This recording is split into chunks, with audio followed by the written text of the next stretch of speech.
ശ്രീനാരായണ ഗുരുദേവൻ ദീപപ്രതിഷ്ഠ നടത്തിയ കാരമുക്ക് ശ്രീ ചിദംബര ക്ഷേത്രത്തിൽ 106ാമത് വിഷുപ്പൂരം ആഘോഷിച്ചു. ഉത്സവ ദിവസം രാവിലെ ഗണപതി ഹോമം, ഉഷപൂജ, കലശപൂജ, നവകം, തുടർന്ന് ശീവേലി, കലശാഭിഷേകം എന്നിവ നടത്തി.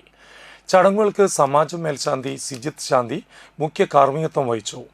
വൈകിട്ട് 6:30 ഗജവീരന്മാരെ അണിനിരത്തി കേളത്ത് സുന്ദരന്മാരാരുടെ നേതൃത്വത്തിൽ 100 വാദ്യ കലാകാരന്മാരുടെ മേളത്തോടുകൂടിയ കൂട്ടി എഴുന്നള്ളിപ്പ്, തുടർന്ന് അത്താഴപൂജ, കേളി, പറ്റ്, തായമ്പക എന്നിവയും ഉണ്ടായിരുന്നു.